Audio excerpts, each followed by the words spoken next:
Hello guys and welcome back. Today I'll show you how to unzip files in Windows 11. Firstly, browse to the zip file you want to extract on your PC. Right-click on the zip file to open the context menu. Select the Extract All options from the menu. In the Select the Destination and Extract Files dialog box, browse your desired location for the extracted files. Optionally, check Show Extracted Files when complete to open the unzipped folder after extraction.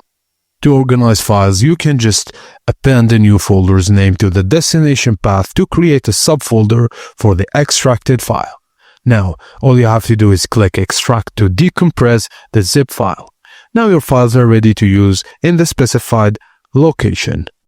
This simple process works seamlessly on Windows 10 and 11.